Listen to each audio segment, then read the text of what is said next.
Akhir-akhir ini ujian kita penipuan, Mbak. Jadi saya cuma minta sama mbak-mbaknya hari ini, sisakan sedikit uangmu untuk nyelengi bekal kita di suatu hari nanti. Ya, posisi tertipu atau dibohongin, jangan pernah putus asa. Sisakan uangmu, sedikit uangmu juga untuk beramal ke siapapun. Dan jangan pernah bertanya imbalannya apa. Kalau aku bantu dia, dapatnya apa. Bukan berarti membantu dalam hal pinjam uang ya. Saya tidak mengatakan tentang pinjam uang dengan rentenir, tidak ada hubungan ini ya. Saya cuma selalu bilang kalau punya uang, sedikit uang, sisa uang sedikit saja, tidak tahu itu 20, 50 atau 100, ayo kita ke masjid, sisakan sedikit uang di kota amal. Kalaupun kita di sini nggak bisa ke masjid, jadi kirim uang jatah buat keluarga. Seandainya kamu jatah buat ibumu, anakmu itu 1 juta per bulannya, tambahin 1.200.000, bilang sama anakmu, nak ini yang 200 bisa nggak taruh di masjid. Halo, assalamualaikum warahmatullahi wabarakatuh. Bagaimana kabarnya hari ini? Masih tetap sehat? Selamat pagi. Semoga tetap bersemangat hari ini dan tetap tersenyum. Oke, akhir-akhir ini mungkin mbaknya sering dapat video-video saya yang nangis, video-video saya yang galau, video-video saya yang selalu merasa sangat kecewa dengan keadaannya, Mbak. Saya kurang tahu apakah mbaknya semuanya mengikuti, karena memang setelah saya upload, saya tidak bisa komen terlalu banyak di YouTube saya pribadi, karena saya cuman berpikir berbagi itu lebih baik. Di sini saya ingin tekankan, kebanyakan dari kita adalah dibohongin, ditipu, dan kita harus menanggung resiko dari semua itu. Kita harus merasa kita nggak ngelakuin, tapi kita kena dampaknya. Kenapa? Karena kita ingin membantu orang lain dengan cara kita, dengan meminjamkan dokumen kita, dengan mengenalkan pada rentenir. Bahkan di komen-komen Facebook saya itu, di YouTube juga dikatakan bahwa dia berpacaran dengan narapidana yang ada di Indonesia, mengirimkan uangnya ke Indonesia, dan laki-laki itu sebenarnya tidak ada pekerjaan. Dia modusin mbaknya aja dalam bercinta, ngasih kasih sayang, tapi ternyata si cowoknya ada di penjara. Kenapa semua itu bisa terjadi, Mbak? Kenapa semua itu bisa terjadi? Karena kita cari pelampiasan. Karena kita kebingungan, kita tidak percaya pada diri kita sendiri, kita tidak percaya pada keluarga kita. Jadi kita lebih mudah ditipu orang luar. Di sini bisa dimengerti bahwa kita itu sedang tidak percaya diri, makanya kita itu cari pelampiasan di luar, di mana kita mencoba mencari seseorang yang dekat sama kita, yang kita percaya. Kayak teman satu flat, karena dia masakin buat kita, ngasih kita makan, memberi, selalu bersama kita saat libur, akhirnya pinjem dokumen, terus utang bank.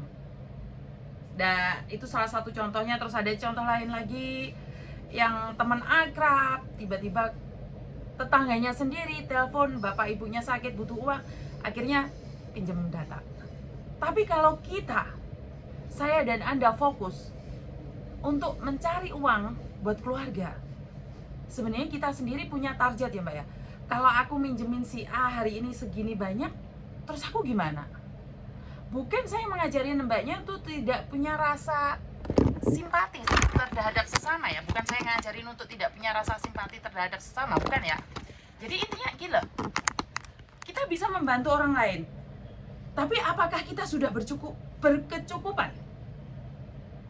Apakah kita sudah membahagiakan diri kita sendiri sebelum kita membahagiakan teman kita, Mbak? Saya rasa ini sangat tidak adil dong buat sampean, karena sampean membantu temannya tapi sampean sendiri nggak bahagia. Sampean meminjamkan datanya pada kamu sendiri, pada orang lain, tapi kamu sendiri masih butuh uang. Jadi karena kita sendiri tidak tahu fokus kita, Mbak. Hari-hari ini kita nggak tahu fokus kita. Kita ya udah cari uang, kita happy, bisa komen di Facebook, di YouTube. Kita sendiri nggak peduli diri kita. Sebenarnya Apa sih yang salah dari semua itu? Tidak ada yang salah, karena itu kesenangan kita. Cuman ayah saya dulu sering berpesan pada saya, dan ini memang saya praktekkan. Bersyukur dulu baru mendapatkan.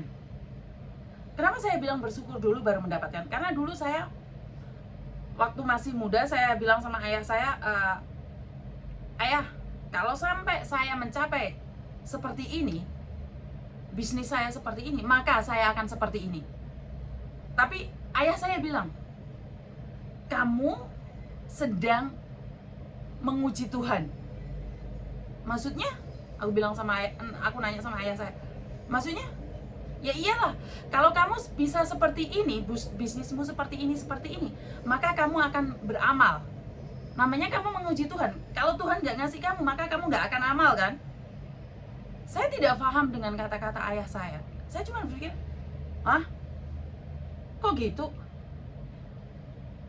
Setelah beberapa tahun, bisnis saya tidak bagus. Bisnis saya down. Dan saya bilang, ayah, aku nggak jadi deh, ujarku itu nggak jadi deh, hapus aja deh, aku nggak jadi deh. Terus ayah saya bilang, sebenarnya kamu ujar apa sih? Saya bilang sama ayah saya pada tahun 2009 ya, saya bilang sama ayah saya, kalau saya dikasih rezeki, maka saya akan membeli tanah. Tapi tanah itu buat perkuburan, jadi perkuburan umum di mana bukan cuma keluarga saya saja, tapi saya pingin beli pemakaman itu, tanah pemakaman itu untuk umum.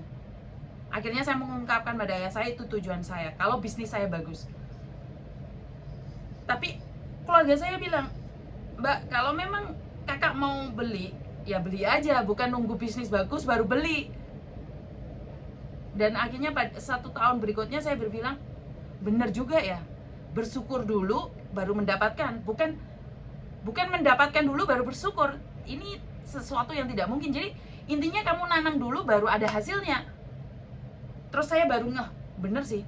Akhirnya bisnis saya posisinya tidak begitu bagus, tapi saya menyisakan sedikit uang dengan tujuan untuk membeli tanah itu. Dan pada tahun 2010 atau 2011 kalau tidak salah, saya bisa membeli perkarangan yang sangat luas. Dan tidak mudah ya Mbak ya, mencari perkarangan buat perkuburan itu tidak mudah juga, karena orang berpikir, wah, beli tanah buat perkuburan ini apa ya, buat ilmu hitam atau apa. Sempat sampai dengar saya seperti itu. Saya mikir, beli tanah aja sampai diomongin orang, jangan-jangan buat pakai ilmu hitam. Aduh Tuhan, ilmu hitam, saya tidak kenal ilmu hitam, jadi saya belajar ilmu putih. Jadi waktu itu saya tidak begitu tahu, karena keluarga saya nanyain, apa sih tujuan kamu beli tanah perkuburan? Karena saya pernah melihat di satu daerah laki-laki ini melakukan satu kejahatan dan tidak boleh dimakamkan di kampungnya. Jadi tidak ada tempat yang mau menerima dia. Dari situ saya terinspirasi untuk membeli tanah perkuburan yang diperbolehkan dan diizinkan siapapun di situ, siapapun yang ditanam di situ. Dari situlah saya bercerita sama keluarga saya bahwa saya punya tujuan untuk membeli tanah dengan pemakaman umum. Dari situ saya merasakan banyak perbedaannya ya Mbak ya. Memang semua kita tanam dulu baru kita menuai. 2010, 2011 bisnis saya sangat bagus sekali sampai pada akhirnya 2015. Di situ saya merasa, wow, berkat Tuhan itu sangat luar biasa. Ya bukan berarti semua berkat Tuhan, kadang-kadang masih ada kerikil-kerikil kecil, ujian-ujian itu. Tapi di sini saya cuma pingin bilang sama Mbaknya, kalau Mbaknya hari ini bekerja di Hong Kong, nunggu majikan baik dulu baru beramal, kayaknya kitanya yang akan banyak ujian juga. Karena akhir-akhir ini ujian kita penipuan Mbak. Jadi saya cuma minta sama Mbaknya hari ini, sisakan sedikit uangmu untuk nyelengi bekal kita di suatu hari nanti. Bukan berarti saya orang sempurna, bukan berarti saya orang baik, tidak. Saya hari-hari ini sedang belajar karena saya tahu pribadi saya dulu orangnya pemarah, orangnya yang tidak tahu berterima kasih, saya emosian. Dari sini saya banyak belajar. Saya menghimbau sama mbak-mbaknya yang sekarang ini kerja di Hong Kong, yang saat ini ya posisi tertipu atau dibohongin, jangan pernah putus asa. Sisakan uangmu, sedikit uangmu juga untuk beramal ke siapapun. Dan jangan pernah bertanya imbalannya apa. Kalau aku bantu dia dapatnya apa. Bukan berarti membantu dalam hal pinjam uang ya. Saya tidak mengatakan tentang pinjam uang dengan rentenir, tidak ada hubungan ini ya. Saya cuman selalu bilang kalau punya uang, sedikit uang, sisa uang sedikit saja, tidak tahu itu 20, 50 atau 100, ayo kita ke masjid, sisakan sedikit uang di kotak amal. Kalaupun kita di sini nggak bisa ke masjid, jadi kirim uang jatah buat keluarga. Seandainya kamu jatah buat ibumu, anakmu itu 1 juta per bulannya, tambahin 1.200.000, bilang sama anakmu, nak ini yang 200 bisa nggak taruh di masjid, nak yang 100 ini bisa nggak dikasihkan ibu yang itu, ibu yang ini, atau tetangga kita yang ini, atau tetangga yang kita yang itu. Dan kalau kita punya agama lain, biasanya kalau agama Kristen ada perpuluhan, dan di situ kita bisa berikan. Dan kalau yang beragama lain juga kita bisa memberikan secara langsung pada orang-orang yang membutuhkan. Kenapa saya bilang seperti itu? Hasilnya itu kita metik sendiri, Mbak. Kalau hari ini kita ngomong, kamu camkan omongan saya, hari ini kamu nanam, suatu saat kamu akan menuai. Dan buahnya itu tidak akan keliru ke rumah orang lain. Itu sudah namamu. Jadi kamu kirim ke keluargamu, kasihkan ke ibumu, dan kamu ngomong sama ibumu, Bu, tolong uang ini kasihkan ibu A, bapak B, bapak C. Dan ini yang kamu tanam ini suatu saat akan punyamu, Mbak. Kenapa?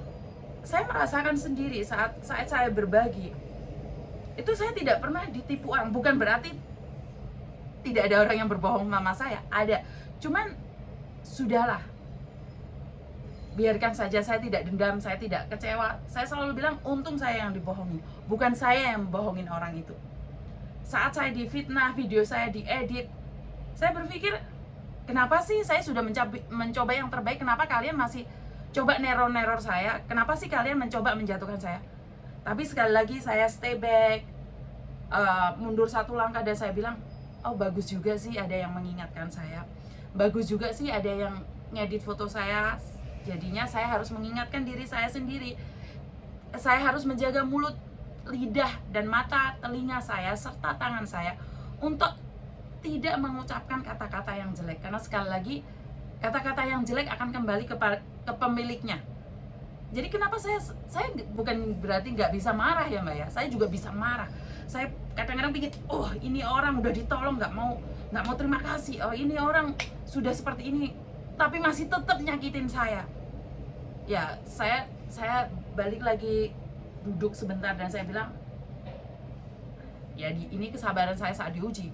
Jadi kesabaran itu bukan berarti saat saya tidak makan aja, atau kesabaran itu saat panas saja, tapi kesabaran itu saat saya mencoba dilukain oleh orang-orang yang dekat sama saya, orang-orang yang saya sayangi, orang-orang yang sangat saya cintai.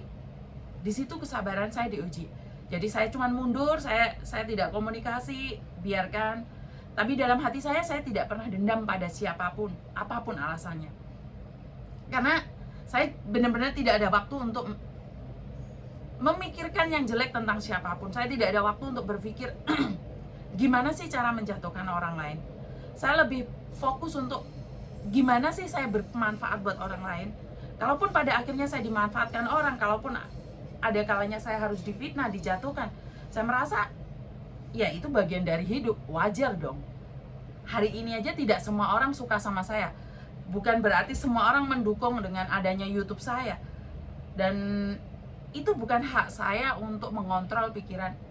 Tujuan saya adalah melakukan yang terbaik, mentransfer ilmu saya ke Anda yang mau menerima. Yang tidak mau menerima, namanya orang tidak mau menerima, ya jangan dipaksakan. Tapi saya yakin selagi saya melakukan yang terbaik, saya akan mencoba yang terbaik, dan kita sama-sama belajar hari ini. Dan juga satu untuk bersedekah ya, beramal dan berbagi. Yang kedua adalah kesabaran kita saat kita tidak mendapatkan apa-apa, bukan berarti kita tidak melakukan apa-apa. Yang ketiga adalah memberikan ruang waktu pada diri kita sendiri. menjaga hati kita. Jangan mudah terluka, jangan mudah kecewa. Secepatnya lupakan sesuatu yang jelek, mencari yang bagus. Miss Yuni cuma pinter ngomong aja sih, nggak pernah menjalanin, nggak pernah terjadi. Iya, hari ini saya bisa ngomong aja, tapi sebenarnya saya pernah mengalami masa-masa krisis, masa-masa jatuh, masa-masa kecewa. Jadi buat mbak-mbaknya yang di luar sana, kalau nggak punya uang, bukan cuman kamu aja. Saya pernah merasakan. Dan saya juga pernah tidak dianggap. Saya juga pernah tidak dipedulikan. Saya juga pernah merasa tidak berguna dalam hidup ini. Tapi secara jujur saya tidak pernah ingin mengakhiri hidup saya. Karena saya yakin, apapun yang saya lakukan di masa lalu, itu adalah ilmu saya yang saya bisa pelajarin sampai hari ini. Jika saya mengambil keputusan untuk mengakhiri hidup saya hari-hari kemarin dengan berbagai masalah, dengan berbagai alasan, maka saya tidak akan ada hari ini. Dan saya berterima kasih buat mbak-mbaknya yang ada di luar sana. Mungkin video saya kali ini sangat panjang sekali. Sekali lagi, tujuan saya di YouTube ini, Chosan, masuk mbak. Tujuan saya di YouTube ini adalah untuk berbagi, dan buat kalian yang masih tidak paham dengan keadaan ini, saya ucapkan terima kasih juga. Dan jika ada kurang lebih dan salah, namanya manusia, tidak ada gading yang tak retak. Itu aja dari saya. Wassalamualaikum warahmatullahi wabarakatuh dan selamat pagi. Gimana mbak? Lagi ngapain?